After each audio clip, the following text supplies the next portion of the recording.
नमस्कार मैत्रिणी, चला तर आज आपण आहे ना झटपट आणि चटपटीत होणारी छानपैकी आपण गवारीच्या शेंगाची भाजी बनवूया। तर हे पाहिजे इथे मी गवार निवडून घेतलेली आहे थोडीशी, इथे एक बटाटा घेतलेला आहे, इथे लाल मिरच्या घेतलेल्या आहे आणि इथे कांदे घेतलेले आहे मीडियम 4। चला तर हे आपण कटिंग करूया। हे पहा मैत्रिणींनी ते कांदे कटिंग केलेले आहे, बटाट्याचं वरचं साल काढून घेतलेलं आहे आणि ते हे छानपैकी कटिंग केलेलं आहे। इथे ह्या मिरच्या आहेत ना, ह्या मिक्सरमधून आपण त्याची पावडर करून घेतलेला आहे। चला तर आपण आता भाजी फोडणीला टाकूया। हे पहा इथे कढईत मी तेल टाकलेलं आहे, त्याच्यात थोडीशी मोहरी ना मी टाकते। मोहरी छानपैकी तडतड तडतड नाचायला लागली की आपण त्याच्यात जिरे टाकूया।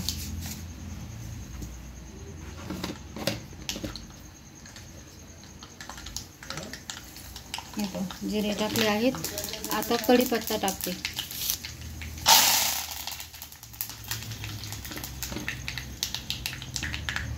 आता हा कांदा आहे ना आपण परतायला टाकूया। कांदा छानपैकी सोनेरी कलर येईपर्यंत परतूया आणि कांदा लवकर परतण्यासाठी आहे ना त्याच्यात आपण आहे ना थोडीशी हळद पावडर आणि मीठ टाकूया चवीनुसार।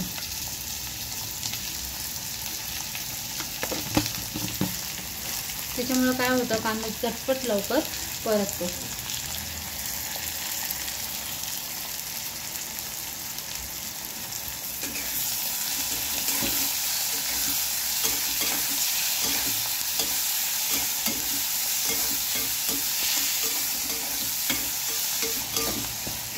हे पहा मैत्रिणींनी छानपैकी गुलाबीसर कांदा झालेला आहे। आता याच्यात आपण आहे ना ही मिरची पावडर जी आपण बारीक करून ठेवलेली आहे ना तर ती टाकूया। छानपैकी परतून घ्यायचं।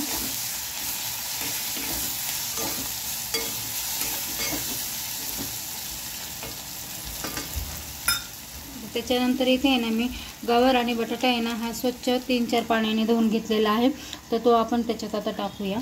पाण्याचा वापर बिलकुल करायचा नाही आहे, वाफेवरच छानपैकी भाजी होऊन द्यायची आहे, म्हणजे भाजी आहे ना खूप छान चवीदार होते।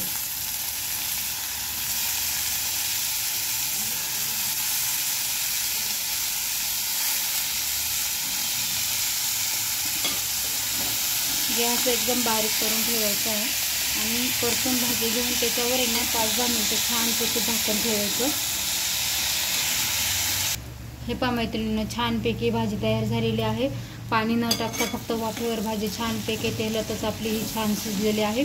आता ही याच्यावरून आहे ना थोडीशी कोथिंबीर आपण ना टाकायची। मस्तपैकी भाकरी किंवा चपाती संग ही भाजी खायला घ्यायची।